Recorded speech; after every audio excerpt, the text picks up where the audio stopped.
What is good, everybody? Welcome to another Gold Standard Network podcast. I am Rob Stats Guerrera, and I am thrilled today after finally getting a chance to talk with my friend Michelle Magdziuk. Michelle, we didn't do a show last week because I was laid off. I've missed you. I missed you. Hey, everybody.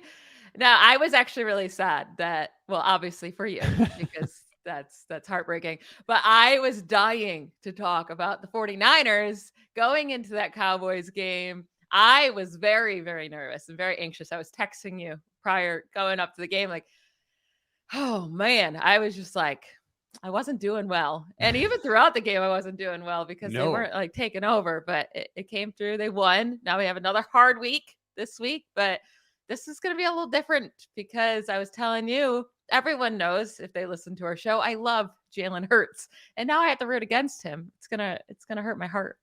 You were on the Jalen Hurts train like last year. I remember he was like your darling fantasy breakout player. So, yeah, this is going to be a little tough for you. We're going to get into that. Before we do, though, we want to remind you, please rate, review, and follow the Gold Standard Podcast Network. We always say if you take the time to leave a review, we will read it on the show, especially because we don't have any. So please, please give us some. We could really use it. We do have one, I should say. This one comes from DanMan306. Welcome back, baby. 5 stars. A welcome daily listen. Rob and the gang never fail to offer top quality 49ers news and insights. I might not always agree with their takes, but they are usually fair and will admit when they were wrong. Glad they're back on the air. And I can't tell you how many messages I got like that of people saying that they disagreed with us a lot, but they still like us. And honestly, that's the biggest compliment you could give us. Yeah. I mean, I think that's great, right? It means that we explain ourselves. I think whenever I try to give a hot take or just any take, I try to really explain my reasoning as to why I'm saying these things. I'm not just saying them. I have research to back it up or, an opinion that I tried to really describe why I feel that way. So hopefully people hear that and they feel it. And it doesn't mean they have to agree with us. And we've been wrong plenty. I mean, I'm wrong plenty. So it's all about entertainment, right? We're just here to talk about a team we love and they've been pretty good. So it's been a fun season. 12 straight wins, fifth longest winning streak going into a conference title game in the history of the National Football League. 2 of those teams made the Super Bowl, the 72 Dolphins and the 03 Patriots. Actually, they won the Super Bowl. So we'll see if the Niners can become the third. All right, Michelle, let's get into it. We'll start with Jalen Hurts. Let me just throw a general question out at you because it kind of dawned on me in the shower this morning. That's when I do a lot of deep thinking. I don't know why. It's the running water, I think. There's something happening there. But all the playoff questions we have about Brock Purdy, and everybody talks about, oh, this is his big test and going against that defense and blah, blah, blah. All those same questions can be asked of Jalen Hurts, can they not? Oh, 100%. I mean, I think it was good for Jalen Hurts to have that last playoff game last week under his belt because the wild card last year went horribly for him. I do think he kind of got that out of the way last week, having such a good performance. But still, this is a completely different defense. Like going up against the Giants or going up against the 49ers are two very, very different things. I will say these two teams are very much alike. It is kind of weird. So they both have really good offenses, really good defenses, but also on the offensive side of the ball, it's like, okay, you stop one thing, we're just going to do a different thing. Like if you stop the run for the Eagles, they're just going to kill you in the pass. If you stop AJ Brown, they're just going to go to Goddard or to Devonta Smith. And then same thing for the 49ers. You stop one question. Oh my God. I read your thing. You read the topic bar? I read the topic. Can you edit that? Nope. I can. For the record, I can. I'm choosing not to. Well, you're going to because now we just sat here in dead silence. But what I was saying about the 49ers, it's the same thing with the Eagles. If you stop CMC, you're just going to go to Deebo or Kittle or Ayuk. The one difference, well, actually, there's two differences, right? I do think Jalen Hurts is the better quarterback over Brock Purdy. I don't think that's a crazy thing to say.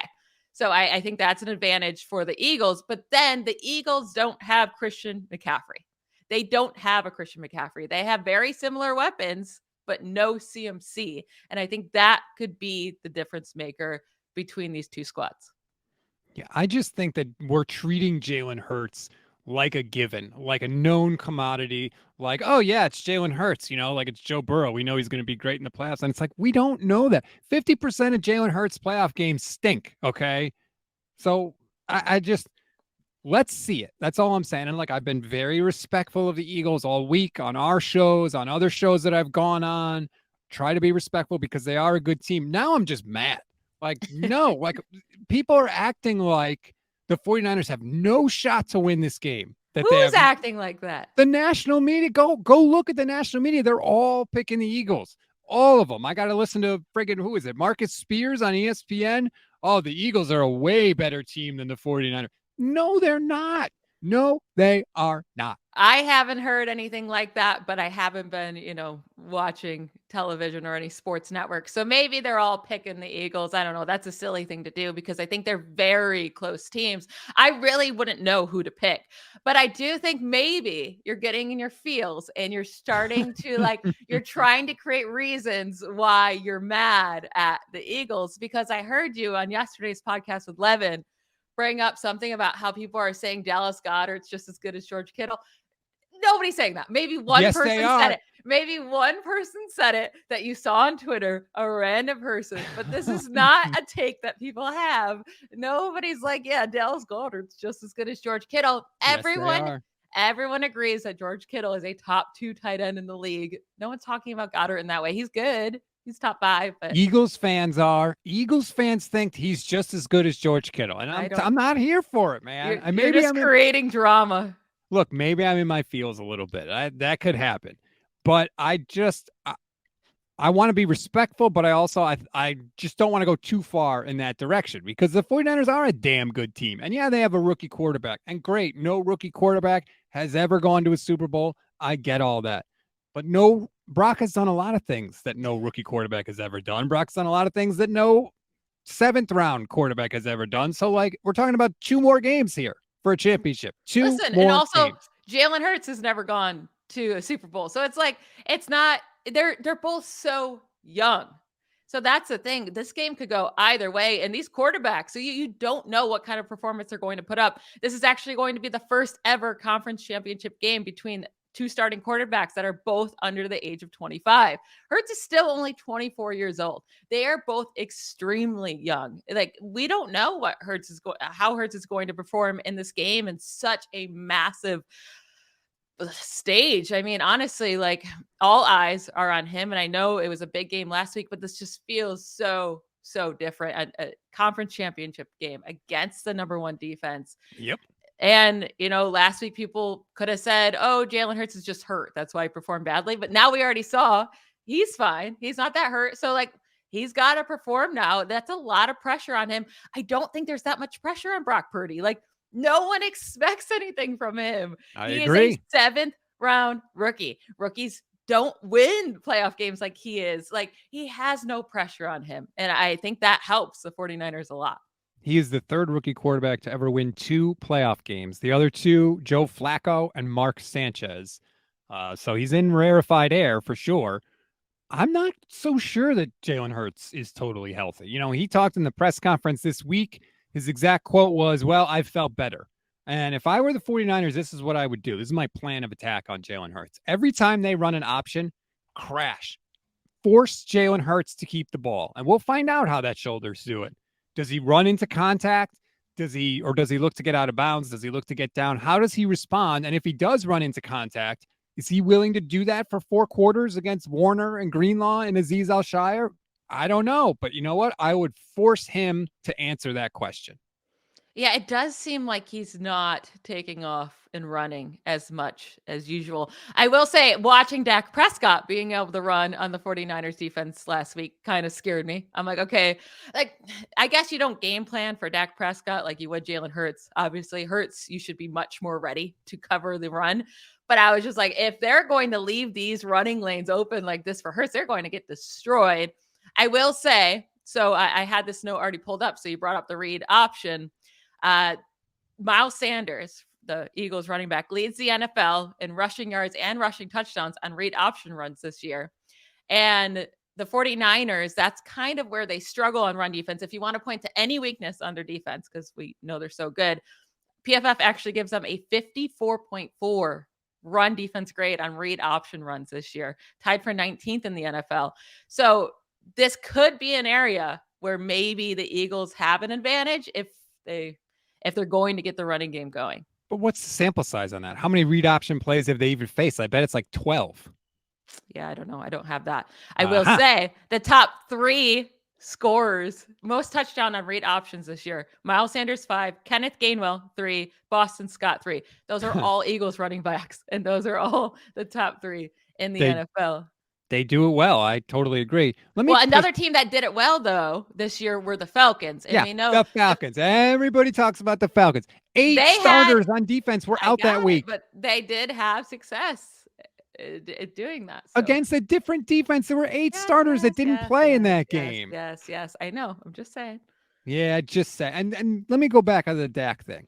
He had 22 yards on the ground in the game. There's one play where he scrambled and got a first down. It just happens to be on 4th down. It's not like Dak tore the 49ers up on the ground. Like, It's we not got to like he slow was down with running that. all that much either. It's just like, Yeah.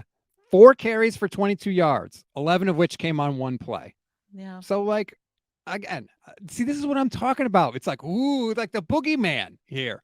I'm flipping, man. I swear. I'm just angry now. And I'm going Team 49ers. I picked the Eagles to win the game, so I got to stick with that because they were my Super Bowl pick.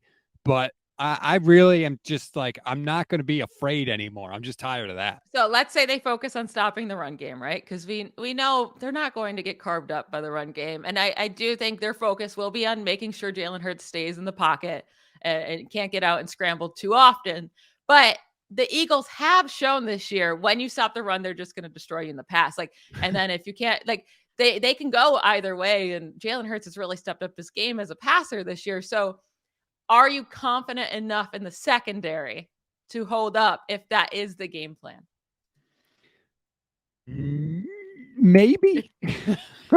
I mean, if Diamondor Lenore keeps playing the way he's been playing, then yeah, he's been good in the playoffs. I know CeeDee Lamb had that big catch against him last week, but that's pretty much the only thing he's given up. And he has 2 interceptions in 2 playoff games. So if you're telling me I'm going to get that Diamondor Lenore, then yeah, I think the secondary will be good enough. So Jalen Hurts has the highest passer rating this season among qualified quarterbacks versus zone coverage, 104.4 passer rating against zone defense. Now, the 49ers are playing a like pretty much all zone defense this postseason. They're at almost 90% of plays are zone defense during the last 2 playoff games. That's a little scary as well. I just, you know who's not impressing me lately? Tre'Varius Ward. He's not impressing me lately. He's had his worst games at the end of the season. That is upsetting. Sorry about that. Somebody just called me randomly. Mooney Ward has not been the same from a coverage standpoint like we saw earlier in the year. But I do think that if one wide receiver goes off, that's okay. We've seen that from the 49ers, right? Mhm. Whether it was Cooper Kupp, Terry McLaurin, DK Metcalf. They CeeDee can Lamb. CeeDee Lamb, like they can withstand that. The thing that worries me is that Devontae Smith is on the other side. And so now if you have both of those guys going off, that's hard to withstand.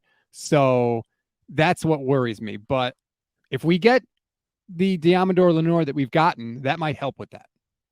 Yeah, he's going to have to put up a good game. The safeties, Hufanga can't, my biggest worry is, okay, you're doing a good job covering AJ Brown or Devonta Smith. Like, yeah, they have some plays, but overall you're doing a pretty good job. And then like a safety just gets destroyed by Quez Watkins deep. Like that's my biggest worry. Don't say a safety. We know what safety it would be. Like you can't let one of those plays happen. I mean, I know last year in week 2, they did allow that play to happen and then they didn't even let them score. But this is a different Eagles team. Like I think if you allow a 91-yard reception to Quez Watkins, they would actually get into the end zone this time.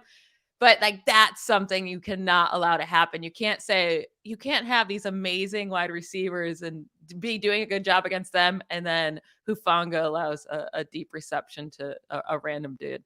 He's going to be the key to me in the game, good or bad for the 49ers. I really think it's going to be him. If he plays like early season Hufanga, generating turnovers and getting in the backfield and blowing stuff up. That's a massive, massive shift and win for the Niners defense. But I could also see him, Jalen Hurts rolls out of the pocket and Hufanga's sort of caught in no man's land and he has that decision to make.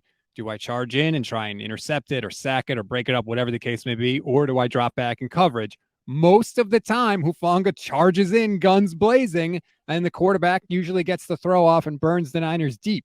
So I think that he's going to be an X factor for both sides. If the Niners lose, you might say Hufanga missed a couple plays, and if they win, they might say, damn, those two big plays Hufanga made were massive. Do you think this will be a low-scoring game like last week against the Cowboys, or are you seeing a more high-scoring game here? It's so hard because they're both really good offenses, but also really good defenses. You could get either kind of game. I think I'm going to go low scoring because I think that both teams are going to try and take the air out of the ball and limit the number of possessions. Like if you look at success rate, the offenses might have a lot of success in terms of scores per drive or points per drive. I just don't think this is going to be a game where you have 15, possessions in the game. I think each team is going to have a small number of possessions, and the winner is obviously going to be which team scores more touchdowns, which is the most obvious piece of analysis I've ever given on any show I've ever done. Yeah, and I was just looking up the weather right now in Philadelphia. At least like that shouldn't look like it should be a concern. 52 degrees, no real sun or rain or anything. So it just looks like it's going to be a calm day, 52 degrees. You can handle that. It's not too cold. So I like that there's no weather issues. It just all comes down to this wild card of how Brock Purdy really performs in this huge matchup. Like I said, I don't think there's pressure on him. So he shouldn't have to come in all that nervous and anxious, but I mean, that's easier said than done. I don't know how these guys perform. I'm so bad under the clutch. I am the worst clutch player of all time, by the way. Really? So, I used to play basketball. When I was younger, I was such a good shooter. Like outside, just like in practice, such a good shooter. Put me in a game and with eyes on me, oh my God, I can't make a freaking shot. I'm so bad. And then a clutch moment. God, no, you do not want the balls in my hand. But anyways, that has nothing to do with this. I just don't know how these young guys go into these games level-headed and like get it done. That's so impressive. The weird thing about the difference between Brock and Jimmy Garoppolo, I think Jimmy Garoppolo, and he's said it at times, he worries about screwing it up, especially if like there's an open receiver. He's worried, oh my God, I can't miss this. This guy is wide open. He's worried about messing up. I don't think Brock is. I think when he drops back and he sees it, he chucks it. He does not even think about failing. Like it doesn't enter his mind. And that's going to serve him well because he's going to need a little bit of that this week because it's going to be crazy there. It's going to be loud and yeah, he's going to need that. What's crazy is I actually feel much better going into this game with chances to win since they have Brock Purdy instead of Jimmy Garoppolo. If they had Jimmy Garoppolo, I would not feel good in the slightest. But with Brock Purdy, I actually feel like there's a real chance. Like, I don't know why many people are taking the Eagles. I think it's a 50-50. I don't know. They're both really good. We'll see who shows up more. We'll see who can make it. It probably is going to come down to one or two plays. Like, does a tip ball go your way or not? We'll see. I do think it's going to be super close. But why I feel so much better about Purdy, I mean, in 2 playoff games, he already has more touchdowns than Garoppolo had in 6 playoff games. Garoppolo had fewer than 175 passing yards in 4 of his 6 playoff starts. And he was 1-2 in conference championship games. The only time he won is when he had 8 pass attempts. 8 pass attempts because Raheem Mostert went off. But I trust Purdy more, and we don't even need to get into the fourth quarter numbers that I sent you, but why not? Brock Purdy, 157.9 passer rating in the fourth quarter of these 2 playoff games. Jimmy Garoppolo had a fourth quarter passer rating in the playoffs, 28, the worst fourth quarter playoff passer rating since 1991 among all quarterbacks with 3 playoff starts. Like, talk about no clutch gene. Jimmy Garoppolo is me. He's basically just me playing basketball. That I did not know about your trouble in the clutch. That's interesting. Is that why you had that little hiccup earlier? Yes, now we're recording this? You can't put me under pressure like that, and you will be editing it. Yes. Well, I can't now because I just referenced it, so people wouldn't know. See, more than just a hat rack. No, I have faith in Brock to he's going to rip it if it's there. He's not going to hesitate. but we don't know how he's going to respond for sure. We think we know, but we do have to see that. But we also don't know that about Jalen Hurts. There's no Tua Tagovailoa on the bench this time to bail you out and win a championship like as what happened in college, Jalen. Oh So my goodness. what? Did that not happen? Did that not happen? Why are you rolling your eyes? Our guy's not allowed to get better. Like, do you not see the improvement he's made from even last year to this year? People get better. That's like bringing up Josh Allen's Wyoming days. It's like, what does it matter what they did in college? What I'm saying is we don't know how he's going to do. We've seen Lamar Jackson, right? Incredible player, unbelievable player, MVP. How's Lamar Jackson look in the playoffs? Does he look like the same player or does he look like a different player? Definitely different, but there it's because you go. But the difference is if you stop the Ravens run game, like if you actually, if you can keep Lamar Jackson kind of in the pocket and don't let him run all over you, he's shown even in the regular season. It's just like a lot of defense can't do that, but once you play a really good defense, they can. They're not going to kill you in the air. They're just not. And I think that's the difference with the Eagles. They will, like, they can pick you apart through the air or in the run game. And they actually have the weapons to do it. I mean, when you're looking at the Ravens, it's Mark Andrews and nobody.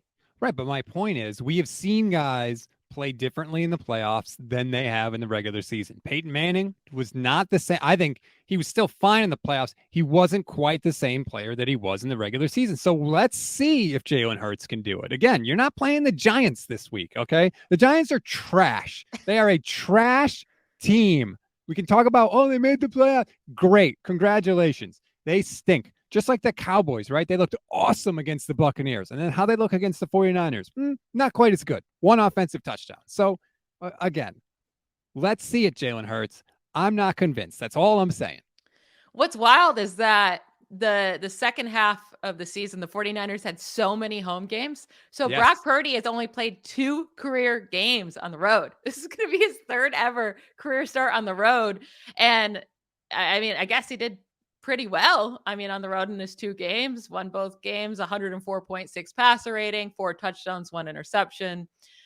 But yeah, I mean, this is going to be a completely different environment than playing the Raiders in week 17 when the Raiders like threw out Jarrett Stidham out there. I'm sure, fans weren't going crazy to go to that game. I guess the week 15 environment in Seattle, at least he had that. But are you nervous about that at all? No. Trent Williams said it yesterday. If you can play in Seattle, you can play anywhere. And Brock was fine in Seattle when he was banged up with injured ribs on a short week. So is it going to be allowed there? Of course it's going to be allowed. And it's going to be different. But no, I'm not worried about it. I think that's overstated. Like, especially if the 49ers come out and they score early, you could turn the crowd against the Eagles. Yeah. So I don't know. I think that's a little overstated. But you're right. It's a road game, and they haven't left the Pacific time zone since they played that game against the Cardinals in Mexico City. That's the crazy part. The Niners have been in the Pacific time zone for basically the entire second half of the season. Just a weird sort of scheduling quirk. So there is that to deal with, which maybe that's something. When are they flying in? Do you know? I don't actually know. Why do you ask? I don't know. I just want to make sure their body has plenty enough time to. Do you want me to have Kyle call you and you guys can schedule that? That would be great. Make sure they get enough sleep, get on the right track. It'll be they have the early game, which I'm really happy about because work is just better. But so that's like 12 o'clock their time, right? Yep. Yeah. So I like that for them. I think that shouldn't mess with their heads too much. They should be in it. And also, like, I don't want to hear about time zone things. It's the conference championship. Get over it for a day. You'll be fine. I will say, so we keep bringing up the Eagles, like they have a pretty good defense. I don't think it's as close of a good defense as the 49ers, but also they have the number 1 pass defense this year. And I'm like, okay, that's difficult. Like they're allowing like 180 passing yards per game. But then you look at the quarterbacks they've played and it's like, Dak Prescott in the one game because they only had to face him once. Okay. And he got torched. Dak had a great game. Yeah, 347 yards and 3 touchdowns. They played Justin Fields and he ran all over them, but he also threw 2 passing touchdowns. And then there Davis Mills, Trevor Lawrence in week 4. So before he started to get a little bit hotter, Aaron Rodgers, Ryan Tannehill, Daniel Jones, Cooper Rush, Davis Webbs, Matt Ryan, Kenny Pickett, Taylor Heineke, Carson Wentz, Andy Dalton. Like, a lot of bad quarterbacks. Yeah, there was Jared Goff and their Kirk Cousins. Like, they're a little bit better, but it's not like they didn't face really anybody great except for Dak is their best one, and he torched them. Oh, so you're saying there's a glimmer of hope for the 49ers after all, huh? Yeah, I do think you can score on this defense. I went to an Eagles game this year. It was the Thursday night game against the Hmm. Texans. The Texans, they didn't even have Brandon Cooks playing. They had nobody playing. And I had really high seats so I could see everything. Guys were open. I mean, Davis Mills was making plays. They were getting down the field. Like, guys were consistently open. Now, they didn't always get yards because Davis Mills and the Texans suck, but like there's plays there to get. And I think with the 49ers, they're going to get those yards, unlike the Texans couldn't always pull it together, but guys were open. I maybe the Eagles just went into it saying like these are the Texans, like they weren't really all into it. But like, I don't think this defense is all that scary. Now the pass rush can be pretty scary, and I do think like the corners are pretty good. It just there are ways to beat this defense. So I don't think they're going to be able to stop all these playmakers for the 49ers. I think that Kyle is going to attack the linebackers, right? The Eagles linebackers, that's the biggest difference between the two defenses. The Niners do not have the corners that the Eagles do, but the Eagles do not have the linebackers that the 49ers do. And we know that Kyle loves to live in the middle of the field.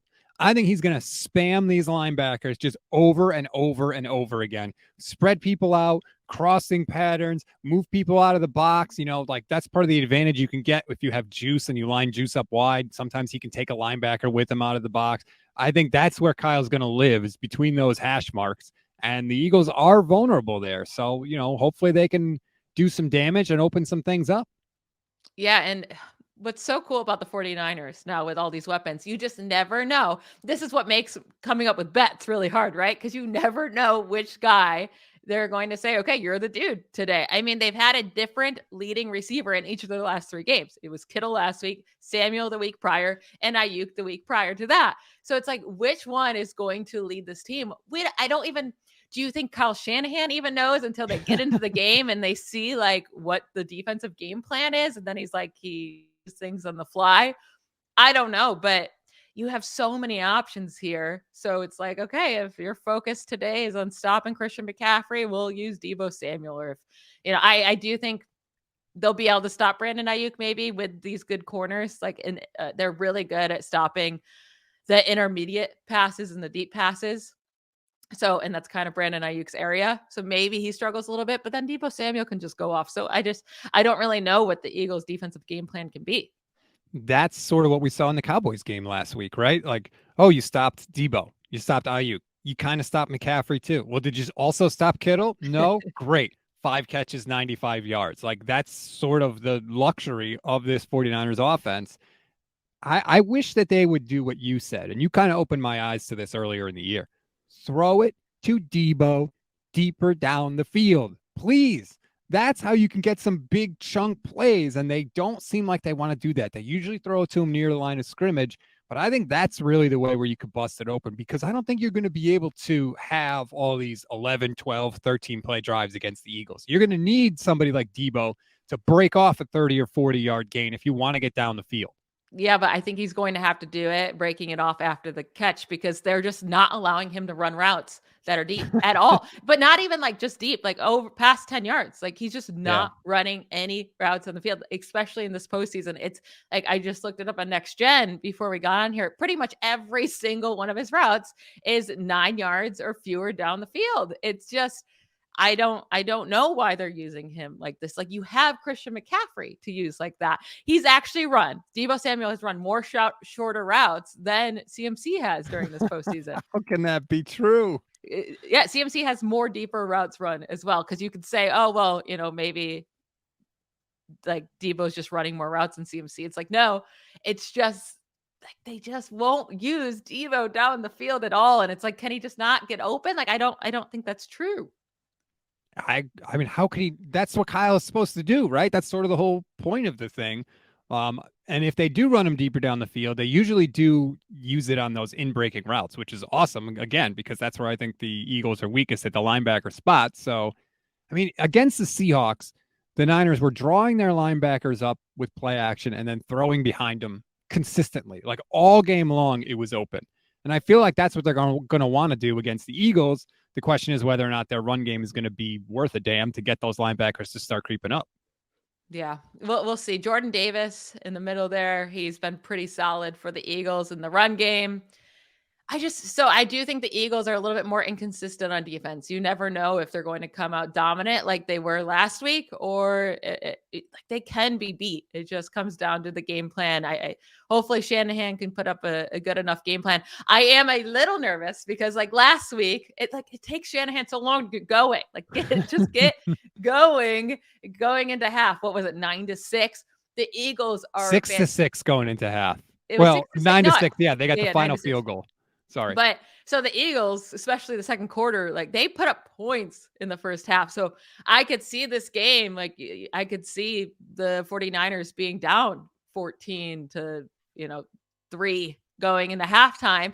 I think the 49ers are a second half team, so I think that'd be fine. Like I think they could make it up, but I hope they can just get going a little bit faster because it's going to be hard to keep the Eagles out of the end zone over and over and over again in the first half. If they have 5 possessions in the first half, 4 or 5, like I think they probably get in a couple times. I agree with you. George Kittle talked about that because they asked him, like, how do you avoid, having these fourth quarters in these big games that are really, really terrible? And Kittle's answer was basically like, win the game before then. Like, don't let it come down to a couple possessions in the fourth quarter.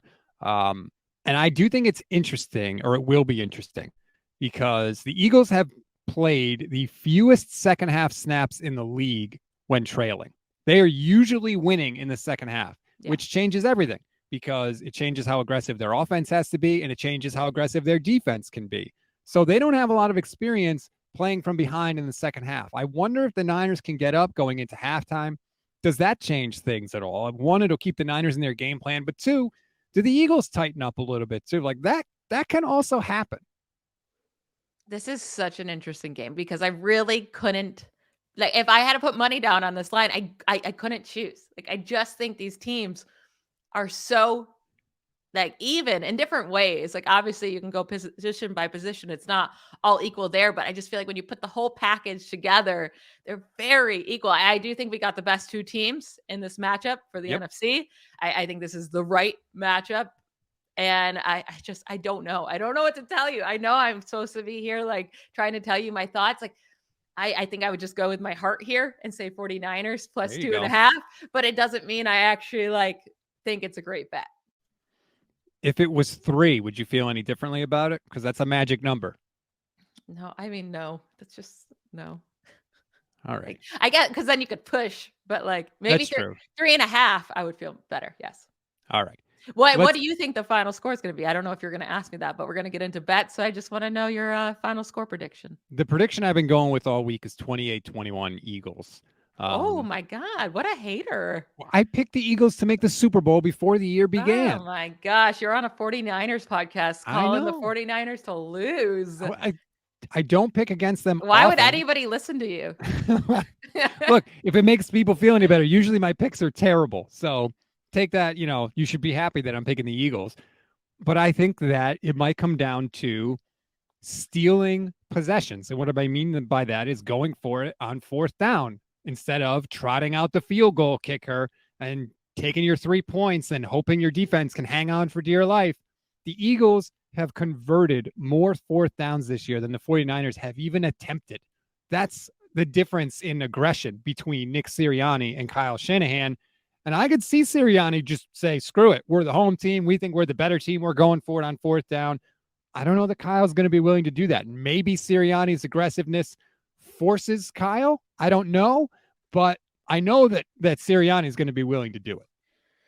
Yeah, that's going to be, we always write back and forth in our texts when we hate a decision. I'll say, I think this is what changed the game last week. Mike McCarthy was going to go for it on 4th and 5, and I was sweating it out because I was thinking, yeah, that's the smart thing to do. I mean, they couldn't trust their kicker and all this, so they're going to either punt or go for it on 4th and 5. I was thrilled when they decided not to go for it anymore. I think that changed the game because if they get that 4th down, everything changes in that moment. So yeah, being scared often leads to losing. Don't be scared. Don't be scared. Like, Scared money don't make money. that's right. Like Kyle Shanahan coaches to avoid things. Nick Sirianni coaches to achieve things. He wants to achieve a first down. He wants to achieve a touchdown later in the drive.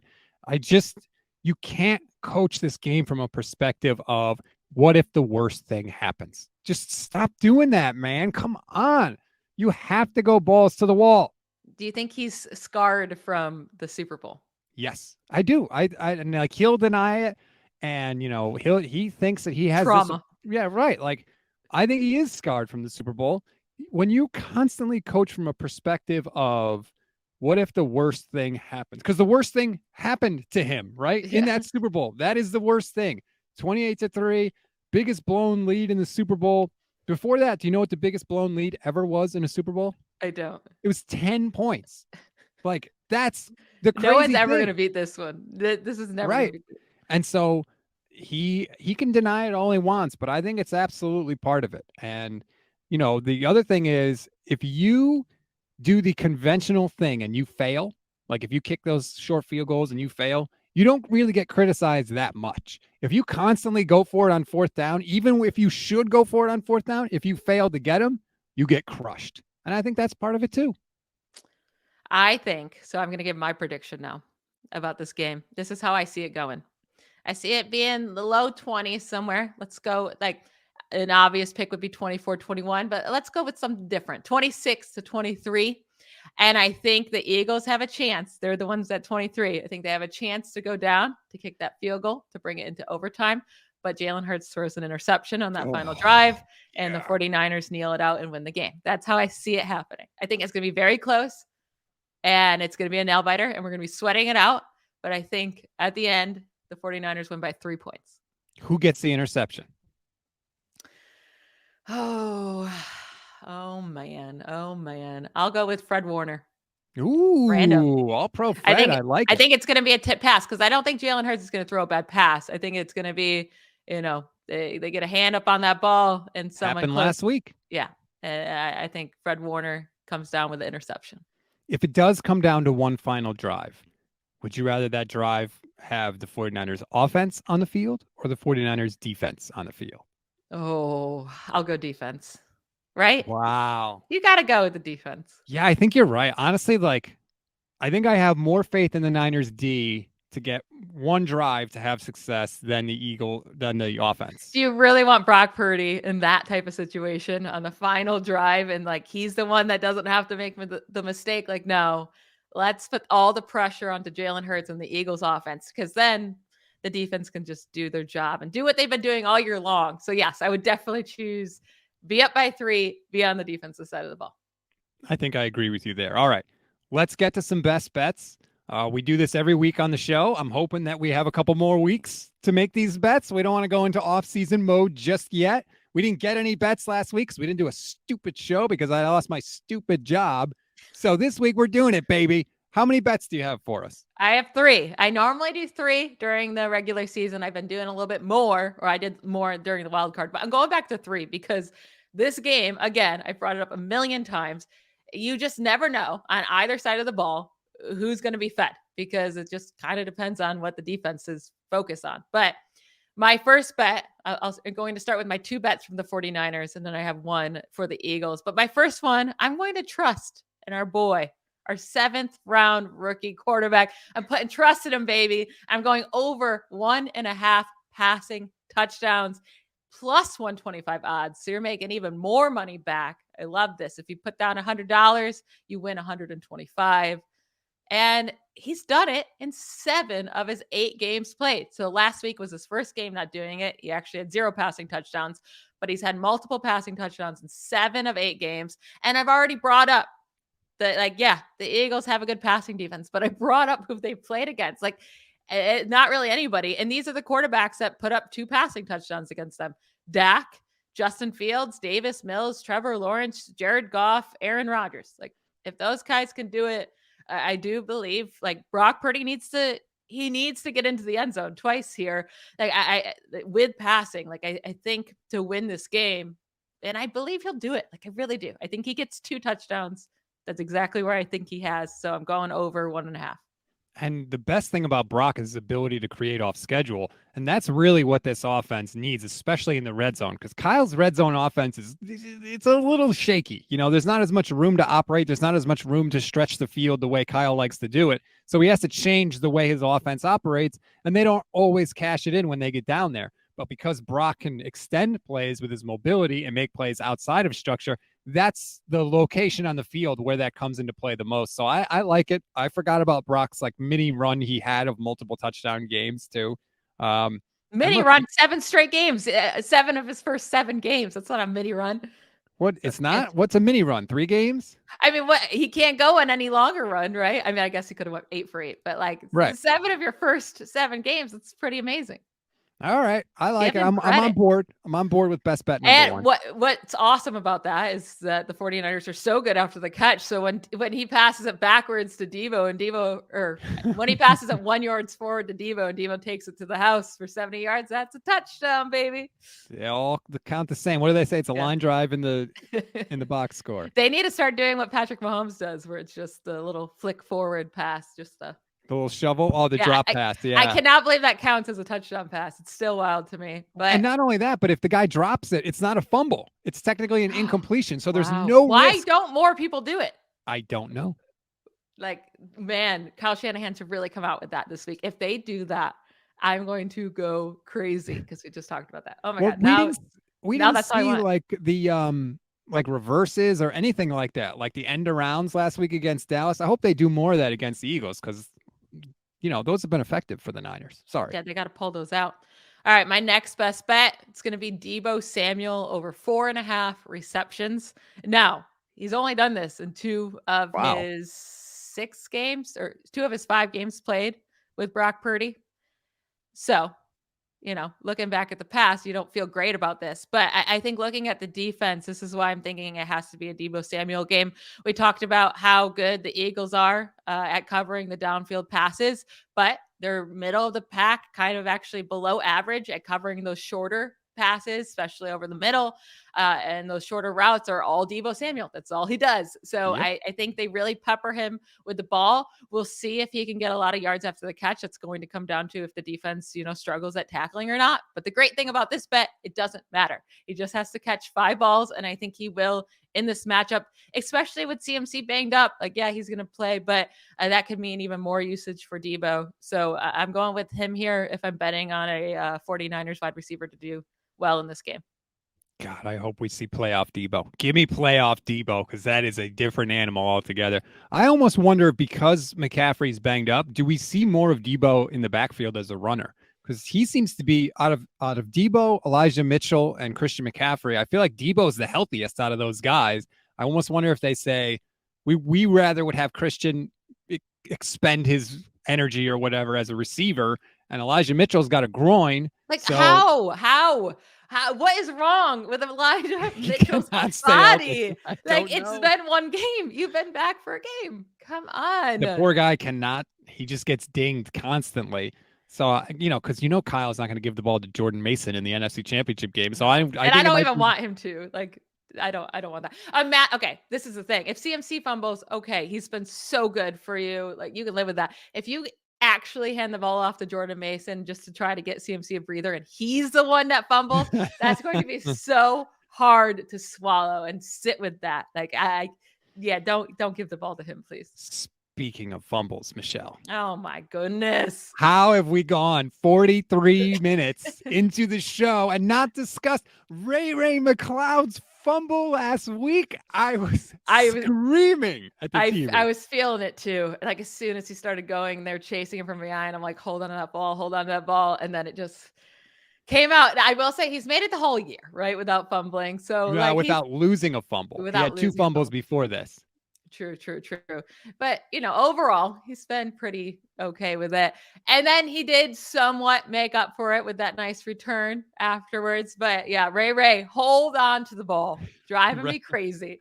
Just Ray, tuck it away. Just call a fair catch every time. I don't even care. Please. Yeah. Ever since you told me how much he fumbled when they signed him, literally every special teams play, I'm like watching like on the edge of my seat, just praying that he doesn't fumble. And then when it actually happened last week, which was huge, by the way, Yeah. if Dallas scores a touchdown there, that changes everything. Getting a stop for the Niners D and holding them to 3 was massive because it enabled them to be in a spot where if Ray does have that long return like he did, the next time he touched the ball, they're in a position to get the lead back. But it could have been disaster. Listen, I knew, like, of course he waited until the playoffs. Right. Just, of course. You want it to mean more, right? He just haunts me. Like, I never will trust that man. Never, ever, ever. For anybody that doesn't fully know what we're talking about, Michelle is a Steeler fan at heart. And Ray McCloud used to return for the Steelers all the time and had, I think, 12 career fumbles coming into this year. So she warned me when the Niners signed him, he's going to fumble the ball. And he did last week. He did. Now, hopefully it's out of his system. That's and right. It doesn't happen again. And they got through it. That's all that matters. Now just hold on to it. But yeah, Ray. Oh, Ray. Best bet number 3. All right. I'm going with Eagles side now. AJ Brown. Over 70.5 receiving yards. Now, I don't know why they have it so low because they have his odds at minus 130. So you're not making a ton on the bet, but they do have an alternate bet, at least on DraftKings, of 75 plus receiving yards, and you get plus 105 odds there. I would do that personally if you can find that, but I'm cool with betting on either of these. Now, he only had 22 receiving yards last week, but he had 70 plus yards in each of the 6 prior games and 95 plus yards in 5 of those 6 games. We talked about it earlier. The 49ers are allowing like the main wide receiver to have good games. Now they're still winning, so it's fine. But like over the last 5 games against the 49ers, you had last week CeeDee Lamb put up 117. The week prior to that, DK Metcalf put up 136 yards. Week 18, AJ Green had that one long reception basically, which was like everything, but 91 yards. Devontae Adams the week before that, 153 yards. And then the week prior to that, Terry McLaurin and Jahan Dotson each had over 75 yards. So maybe this is a Devonta Smith game, but I do think AJ Brown is more that prototypical type wide receiver that can really hurt the 49ers and get that deep reception. So I'm going to go with AJ Brown here. Yeah, I mean, you can't argue it at this point. Like how long that was like a 45-second list that you just read off. And luckily for the Niners, that number 1 guy going off usually hasn't hurt them. In fact, they've blown out teams in some of those games. But like you said, it depends on what happens on the other side of the field. And the Eagles certainly have somebody that could hurt the Niners. But 70.5, yeah, I would feel pretty comfortable taking the over, especially like you said, if he gets one of those 30, 40, 50-yard plays, like you can take this damn thing to the bank. And I still have nightmares about him cooking the 49ers in that Thursday night game against Tennessee. He was the only guy making plays, and the Niners literally could not stop him. Ryan Tannehill just kept. I think he's one of the best wide receivers in the league. Why the Titans did not want to pay him, I will never understand. I don't know, but I'm pretty sure the Eagles are pretty happy about it. Jerks. Oh, God. So here we are, precipice of the Super Bowl. What are you going to do if the Niners win this game? Oh, my goodness. I will be screaming, running around my house. The problem is I'm going to have to get on the air for the instant reaction show. So I'm going to be like bouncing in the chair. The issue is I'm going to have to work and like write about the game right afterwards. So I don't even get to like really enjoy it. But no, I'm really happy it's the first game because I can pay attention to it a lot more. Yep. It should be a fun time. It should be good. I'm not going to be able to, enjoy it with any adult beverages, which stinks, but don't worry, I'll have enough for you. After the second game, I can, pop open that champagne and pour myself a nice mimosa to celebrate. There you go. So you have the Niners winning this game. Who are they going to face in the Super Bowl? I think the Bengals. I really do. I think I do too. Burrow has Patrick Mahomes' number. I know he's not actually facing him, but the Bengals are so hot right now. And with Mahomes' injury, like I get he's still Mahomes, but I do think if you take away like his mobility, that is such like he's so sneaky good at getting those tough third downs when you cover everything and then he just runs for 8 yards and gets that. If he's not able to do that, I do think the Bengals win this game. I think it's Bengals 49ers third rematch in the Super Bowl. We know how the first 2 went. I at least I remember those. I wasn't alive yet. But... The ones I was alive for. I agree. Burrow, like he's not intimidated by Patrick Mahomes and the Chiefs at all. So you don't have to worry about that. He's never lost to Mahomes.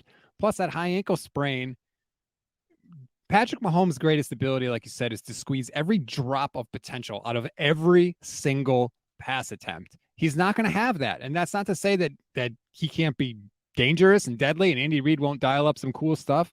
But there are a lot of plays, especially this year without Tyreek Hill, where it's just Mahomes making freaking magic out there. And if he can't do that to that level, then Cincinnati's going to pose a lot of problems. So I think it is going to be Cincy in the Super Bowl for the second straight year. The real question is, who would you rather face?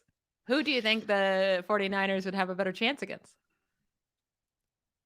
Part of me wants to say the Chiefs, just to complete this revenge tour that the Niners would be on in the playoffs, right? You beat Seattle in the wild card round, nemesis there, obviously. Then you beat Dallas, who have killed the 49ers in the playoffs in the past in 2 NFC championship games back in the 90s. Let's complete the trifecta here.